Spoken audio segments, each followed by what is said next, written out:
Buenos, ¿cómo les va? Nuevamente juntos en los Navegantes 3.0 con el padre José Luis Quijano. Cote, ¿cómo estás? Hola, ¿cómo les va? ¿Qué tal? Aquí estamos en nuestro octavo programa ya. La verdad que esta serie viene bien secuenciada y vamos avanzando mucho en lo que es la comprensión y el texto de nuestro querido Francisco, que nos regala, la verdad, que este texto para que lo podamos disfrutar. Un lujo. Evangelii Gaudium. Sí, y ahora estamos en el último punto del capítulo tercero, es el cuarto, que se titula Una evangelización para la profundización del querigma. Cote, vos que sos el gran catequista de la Argentina, ¿por qué no nos contás a todos qué es la palabra querigma? La palabra querigma quiere decir primer anuncio. ¿Viste cuando vos te despertás a una novedad? Ajá. Generalmente te dicen, ¿escuchaste la última noticia? Y vos decís, ¿qué? ¿Qué pasó? Sí. El querigma tiene adentro, encierra dentro de sí una buena noticia. Pero además de una buena noticia, una novedad. Claro. Que primero te despierta y te da ganas de conocer más y más. Pero es como una síntesis total de lo que hizo Dios por nosotros al enviar a su Hijo Jesucristo. Y muy sintéticamente te presenta el misterio de la salvación y vos decís, bueno, pero no, quiero más, ¿no? El querigma lo que hace es impactar para despertar. Y el Papa nos dice que efectivamente la evangelización lo primero es lo querigmático, llevar el primer anuncio, Dios nos ama, Dios está cerca, Dios nos envió a Jesús, Jesús nos salvó, estamos llamados a la felicidad, y que después de ese primer anuncio provocará naturalmente el camino de la formación, de la maduración. Que el Papa también aclama que esta maduración, este camino de formación, no es solo una formación doctrinal, sino que tiene que ser una formación de la síntesis del Evangelio, ¿no? Que fundamentalmente la síntesis del Evangelio es amar al prójimo como Cristo nos amó. Un gran error que cometimos en la evangelización muchas veces es dar por supuesto que la gente ya había recibido el anuncio querigmático. Claro. Es como si yo te vengo a hablar de vos de un tema y empiezo por el capítulo 9, 10. Claro. Y vos me decís, pero sí, yo te sigo, pero no termino de entender lo que me estás diciendo. El querigma es por donde se comienza la evangelización, es el inicio del anuncio salvífico, es el primer paso. Cuando las primeras comunidades salían a misionar, esto es, salieron, ¿no?, por el envío misionero de Jesús, vayan y enseñen, lo primero que anunciaban era esto, la experiencia que ellos habían tenido de Cristo resucitado. Y esta era la gran novedad. El querigma, en definitiva, era una vivencia que ellos habían tenido. Más que un contenido doctrinal, era una vivencia que ellos habían tenido de la experiencia de estar con Jesús y de ese contacto con el Cristo resucitado. Muy bien, Cote. Y antes de entrar en el gran tema que domina el padre Quijano, que es la catequesis, vamos a ver un corto, un videíto, en el cual el Papa nos cuenta cómo Dios prepara el corazón para la misión, para el envío, para llevar esta evangelización querigmática. Adelante, por favor.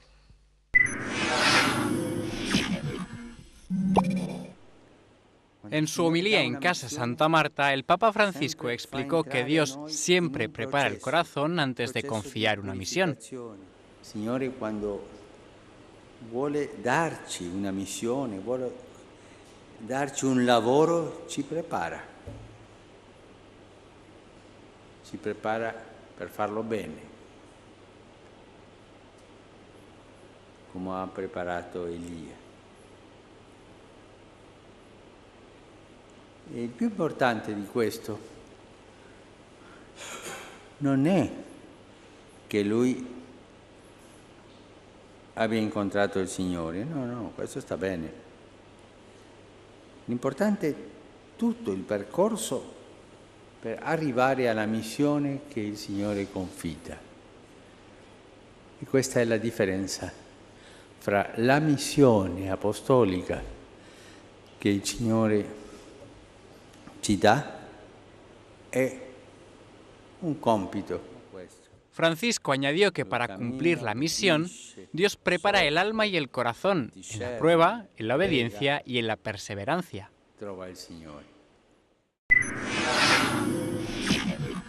Bueno, el Papa nos ha recordado que efectivamente es el Espíritu Santo el que toca nuestros corazones para llevar el Evangelio. Y les decía que efectivamente ahora entramos en el gran tema del padre José Luis Quijano, porque él es el rector del Instituto Superior de Catequesis de Argentina y él hace años que está trabajando en la catequesis, se preparó muy especialmente, ¿no?, con esos estudios que vos hiciste ya hace años, pero sobre todo con una gran experiencia de catequesis person to person, pero también a través de las redes, a través de internet, a través de esta comunicación tan particular. Y vos nos decías que efectivamente la palabra querigma es ese primer anuncio, ¿no? Ese primer anuncio que Jesús nos llama, que Jesús nos ha salvado. Y el Papa dice que nos recuerda que efectivamente lo que tenemos que despertar en los corazones de los demás es el amor de Dios, que es previo a las obligaciones morales, que es previo a las normas, ¿no? Entonces, en eso tenemos que avanzar. Después el Papa dice, llegará el momento de la formación, pero primero salir a contarles que Dios los ama. En primer lugar, la fe en las personas hay que despertarla, hay que sembrarla. Muchas veces estuvo ahí como adormecida y uno les puede dar el anuncio carismático que enciende en ellos de nuevo esa, como cuando decían los discípulos de Maús, No ¿cómo ardía acaso nuestro corazón? ¿Cómo ardía mi corazón? ¿no? Exacto. Entonces, el carisma tiene que tener esa propiedad, hacerte arder el corazón, despertar. Y el carisma, teóricamente, va al principio de la evangelización, pero se puede reiterar en distintas oportunidades de la vida, porque una persona muchas veces es evangelizada, pero después es reevangelizada. Exactamente. Incluso, yo lo observo mucho con vos decías de la catequesis, los chicos, los papás, los matrimonios, cuando tienen sus hijos y vienen los chicos que han aprendido cosas en la catequesis, vuelven a decirle a sus papás el querigma, papá, aprendí esto, explícamelo. Y le dicen sintéticamente las primeras palabras del querigma y le vuelven a despertar en los padres ese sentimiento tan lindo que en algún momento la fe les regaló. El querigma es la misión que tiene la iglesia, sobre todo cuando está en actitud misionera. ¿Qué quiere decir? Cuando la iglesia está estabilizada, instalada, cuando ya la iglesia tiene muchos años en un lugar, da la sensación de que ya saben en qué consiste el querigma, pero este es un supuesto que muchas veces y es lo que el Papa nos probarlo. llama. Justamente el Papa nos dice que la evangelización siempre es querigmática, siempre. Y después, como el Papa lo dice de muchas maneras y en muchos temas, nos invita a tener un gran respeto por la libertad de las personas, de no atropellar, de no imponer la verdad, sino que justamente esta evangelización tiene que ser alegre, tiene que llevar a estimular a las personas, tiene que estar llena de vitalidad. El Papa nos habla más de una vez de la integridad armoniosa, también lo llama síntesis, como si no nos quedemos en cositas chiquitas, puntuales y separadas, sino el mensaje, y el mensaje esencial, que también tiene que estar acompañado de la apertura al diálogo, de compartir, de conocernos, de trabajar juntos. Nos invita a ser pacientes, a tener esa alegría cordial, esa acogida cordial a los demás. Estábamos acostumbrados a que la fe la recibíamos como una herencia del pasado. Es una propuesta de presente y una propuesta de futuro. La fe estaba comprendida a veces como una herencia de algo que vos recibías, que algo que te transmitían, ¿no? Y ahora lo que el Papa está como intuyendo acá y nos lo va diciendo es que la fe hay que proponerla con el testimonio y con la palabra, de tal manera que se vuelva provocadora en un sentido, que se vuelva imitadora. Exacto. O que vos tengas ganas de ver eso y tenerlo para vos, ¿no? O sea, yo te invito, te propongo vivir como Jesucristo. Muy bueno, Cote. Y viste que el Papa, además de querigmática, nos dice que la catequesis, que la evangelización es mistagógica, una palabra que para algunos tendrá cierta dificultad. ¿Por qué no nos explicás qué quiere decir mistagógica? Bueno, la mistagogía es el estudio de los misterios. O sea, nosotros cuando comprendemos algo muy profundo, el amor humano, decimos, es misterioso esto, ¿no? Sí. Cuando vemos acciones así muy comprometidas, decimos, mirá, la verdad no es tan sencillo, se ve que esto tiene una gran profundidad, ¿no? Bueno, entonces la mistagogia lo que hace es esto, justamente expresar en gestos litúrgicos. Exacto. Grandes verdades misteriosas, en el buen sentido de la palabra, no misterio de Agatha Christie, sino el misterio de lo que es profundo, el misterio de aquello que se tiene que conocer y develar, ¿no? Y entonces uno en la celebración litúrgica, por ejemplo, anticipa el reino de los cielos. Entonces que la catequesis tiene que estar muy pegada, muy unida, muy plasmada, muy empapada del misterio de la redención, del misterio de la cruz, de la misa. Claro, no solo, la catequesis no es solo la enseñanza, sino que te pone en contacto con Jesús. te pone en contacto con el misterio de la vida de Jesús, te pone en contacto con el hecho, el acontecimiento salvífico. La mistagogia, la mistagogia es un lugar donde el lenguaje es el de los símbolos. Bien, porque el Papa también sigue continuando con este desarrollo y nos cuenta algo que vos hace años que también vivís, Cote, que es buscar justamente o aprovechar la belleza, ¿no?, como medio para difundir esta verdad. Y el Papa nos dice, bueno, utilicemos el arte para la evangelización con un nuevo lenguaje parabólico, de la forma que la gente comprenda. Incluso dice el Papa, hay que atreverse a encontrar nuevos signos, los nuevos símbolos, diversas formas de belleza que se valoran en otros ámbitos, en otras culturas, porque pareciera que a veces en el ámbito eclesiástico hablamos un idioma que lo entendemos solo nosotros, ¿no? Y justamente lo que tenemos que hacer es ver cómo hablan los demás, cómo se comunican los demás, para efectivamente con ese mismo lenguaje entiendan el Evangelio, el mensaje de Jesucristo. Sí, el lenguaje simbólico, el lenguaje a través de los gestos, es lo que él instauró a partir de comenzado su pontificado. Fíjate que al principio no era mucho lo que decía, pero sí sabía hacer gestos muy... Hay imágenes que seguramente a ustedes como a nosotros nos quedaron grabadas cuando abraza, ¿no?, a un hombre con la cabeza enferma, y se baja del coche que lo está llevando y se detiene a saludar a una persona discapacitada. O sea, esos pequeños símbolos, lenguajes significativos, porque no es un símbolo, te pongo un símbolo, dibujo, dibujo un logo. Claro. No. Estos símbolos, estos gestos, tienen un significado muy profundo.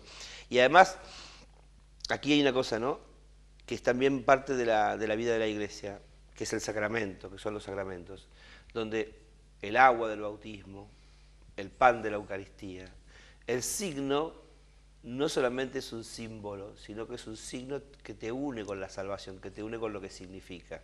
¿Qué significa el pan? El alimento. ¿Qué significa la Eucaristía? El alimento espiritual.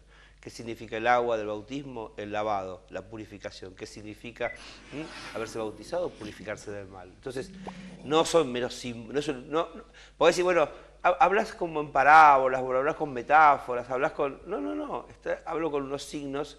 Por ejemplo, te voy a poner un ejemplo muy sencillo. Cuando una persona, hoy, que estos días que uno quiere celebrar a veces una festividad, o algo y quiere saludar a alguien con alegría, le da un abrazo, le da un beso.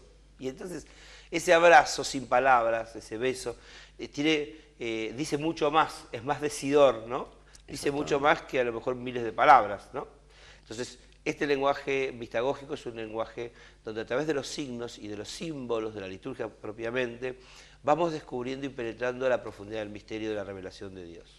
Sí, porque no en vano ya Juan Pablo II y el Papa Benedicto nos hablaba de la necesidad de un nuevo lenguaje, ¿no?, un nuevo lenguaje, una nueva pedagogía para que efectivamente pueda ser entendido, ¿no?, el Evangelio. Porque si nosotros hablamos un idioma y la gente entiende otro idioma, es como la Torre de Babel, ¿no? Entonces nosotros debe ser como el Espíritu Santo, ¿no?, que evidentemente iluminará a las personas, pero nosotros tenemos que hacer el esfuerzo por comunicar de manera que nos entiendan. Y cada etapa de la historia tiene un lenguaje distinto. ¿Por qué? Porque el lenguaje es el modo en que la cultura se expresa. La cultura está cargada de valores y se expresa a través de sus símbolos y de sus signos. Una cultura festiva, decimos, ¿no?, una cultura fraternal, una cultura del encuentro, quiere proponer el Papa. Exactamente. La cultura es un modo de dialogar, un modo de comunicar, pero no solamente decir cosas, sino de transmitir valores que están por debajo de esa cultura. La cultura está animada por la riqueza que tiene adentro. Cuando uno abre una cultura, adentro, ¿no?, está llena, cargadísima de riquezas y de valores que se comunican muchas veces a través del símbolo. La vestimenta, la indumentaria, el lenguaje propiamente, el modo de comer, las comidas, los sabores. Ahí está encerrado alguien que quiso hacer algo rico para quien venía a comer. Entonces está comunicando a la cultura mucho. El Papa está diciendo entonces, descubramos esta belleza ya natural en el lenguaje de hoy y carguémosla de sentido religioso.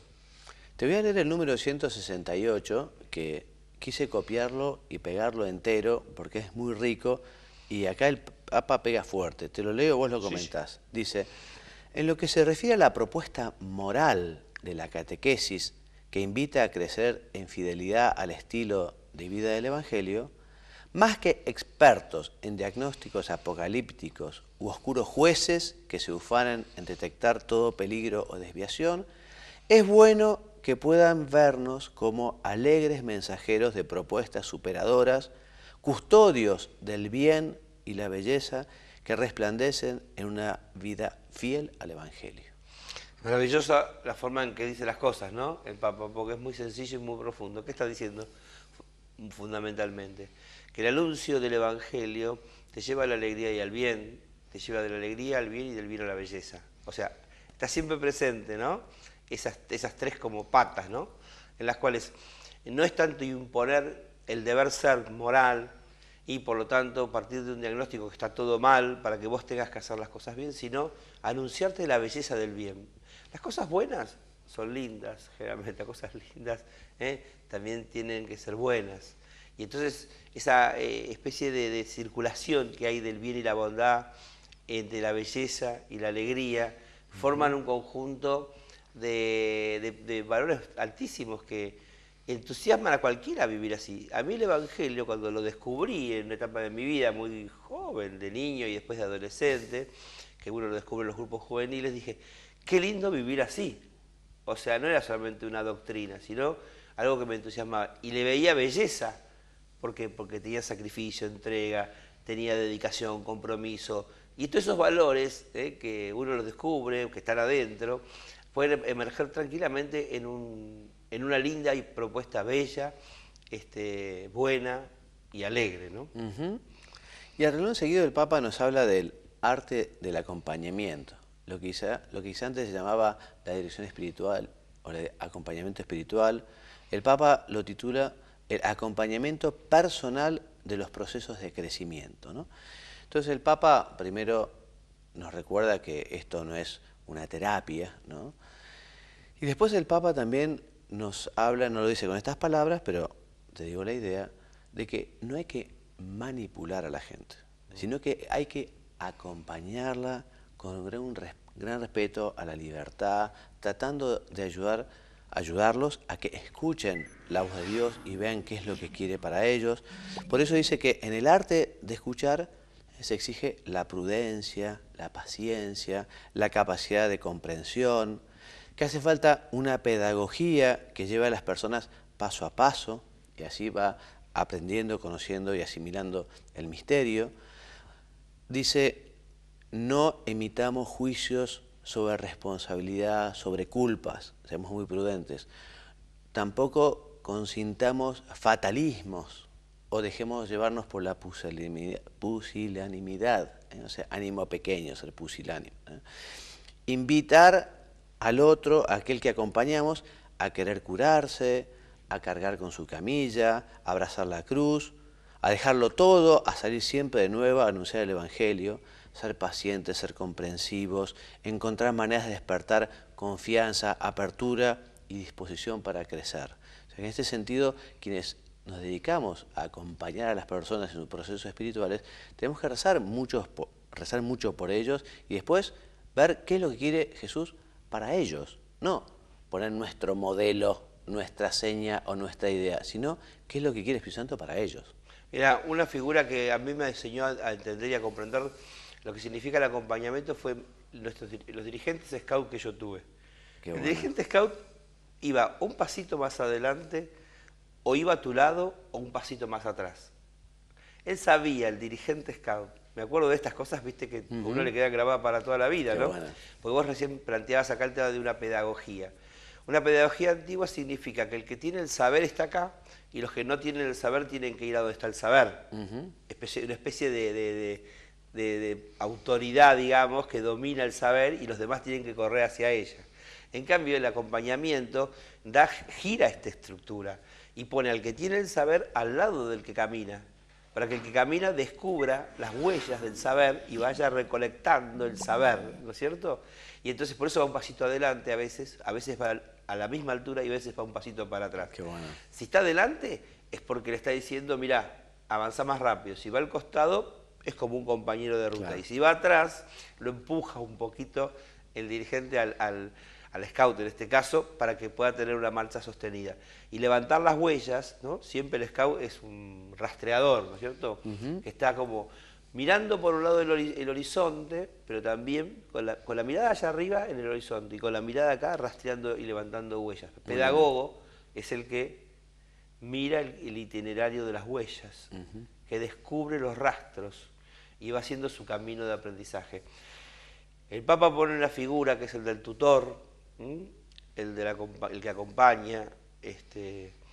Jesús ya dijo, ¿no? No me llames ni maestro, ni doctor, que ustedes no lo llamen, ¿no? Pero no dijo que no nos llamen acompañadores. Está bien, está bien. Le podemos agregar al Evangelio. Bueno, y antes de terminar el capítulo 4, que ya estamos terminando, el Papa vuelve a decirnos cómo la palabra de Dios acompaña siempre y en todo el proceso de la evangelización. Y nos dice que el estudio de la Sagrada Escritura debe ser una puerta abierta a todos los creyentes, catequistas. Hay que acoger la palabra en la parroquia, en las diócesis, las agrupaciones. Y por eso el Papa recomienda una vez más, porque ya nos había dicho, esa lectura orante y personal y comunitaria de la palabra. Esto es fundamental. Cuando uno se plantea cuál es el lugar de la palabra de Dios dentro del anuncio evangelizador, bueno, es en el centro, es en el principio y es en el final. O sea, siempre. Exactamente. ¿Cuál es el lugar de la palabra de Dios? Ojo, no el lugar de la Biblia, no el lugar del libro Biblia. ¿Cuál es el lugar de la palabra? Con mayúscula el verbo Jesucristo, ¿no? Claro. Exacto. ¿Cuál es el lugar de la palabra? La palabra es lo que Dios expresa cuando se revela y nos transmite a nosotros esas ansias de salvación. Y la palabra de Dios resuena y hace eco en el corazón de los hombres y de las personas, de los niños y de todas las familias, cuando tiene esta, ¿no?, centralidad y se la distingue de otras palabras que resuenan. Por eso, en el anuncio evangelizador, la palabra de Dios, no podemos prescindir de la palabra de Dios. Bueno, Cote, y así terminaríamos el tercer capítulo. Vamos a comenzar el cuarto. Estamos a pocos minutos de terminar, me parece, ¿no? ¿Cuánto tiempo tenemos más o menos? Porque lo que vamos a hacer es, yo tenía preparado un video más, ¿no? Porque este tema, este capítulo habla de la dimensión social de la evangelización, ¿no? Entonces el Papa habla sobre todo de la doctrina social de la Iglesia, del cuidado del prójimo, de la caridad, y tenía un videíto que podemos pasarlo, entonces nos queda un ratito, donde el Papa nos habla de la importancia de cuidar a los niños, ¿no? Que efectivamente es un tema dentro de la doctrina social de la Iglesia no menor. Así que si tenemos un minuto lo pasamos. El Papa Francisco recordó a los niños que sufren la explotación infantil. Domani, 12 giugno, si celebra la Giornata Mondiale contro lo sfruttamento del lavoro minorile. Decine di milioni di bambini, sentite bene, decine di milioni di bambini sono costretti a lavorare in condizioni degradanti, esposti a forme di schiavitù e di sfruttamento, come anche ad abusi, maltratamientos y discriminación. Francisco pidió a la comunidad internacional que proteja a los niños frente a esta plaga. Dijo que una infancia tranquila permite a los niños mirar al futuro con confianza. También rezó un Ave María por ellos. Ave o María, piena di grazia, il Signore è con te. Tu sei benedetta fra le donne e benedetto il frutto del tuo seno, Gesù. Santa Maria, Madre di Dio, prega per noi peccatori, adesso e nell'ora della nostra morte. Amén. Francisco llegó a la plaza de San Pedro media hora antes de lo previsto. Antes saludó a un numeroso grupo de enfermos que siguieron la audiencia Refugiados del Sol en el aula Pablo VI. Bueno, les decía, no nos queda mucho tiempo, pero por lo menos quiero contarles, hacerles una pequeña síntesis de cuál es el tema de este cuarto capítulo. El Papa, en el número 185, dice que son dos grandes cuestiones las que va a tratar en este capítulo. La primera es la inclusión social de los pobres. Y la segunda, la paz y el diálogo social. Pero lo trataremos la semana que viene y vamos a empezar por el principio de este capítulo cuarto. Ahora ya nos queda tiempo, vamos a aprovechar para despedirnos y le voy a pedir al Padre Quijano que haga unas últimas palabras y una despedida. Bueno, hoy le dedicamos bastante tiempo al desarrollo de lo que es la evangelización y el anuncio de la palabra, centrada en la palabra del Señor. Y nos vamos al próximo tema, que es el de la acción social concreta, porque también la palabra debe ir acompañada por la acción. Por las obras. Y las obras tienen que estar explicitadas en las palabras. Así que este buen binomio seguramente lo vamos a completar en el próximo encuentro. Hasta Gracias. luego.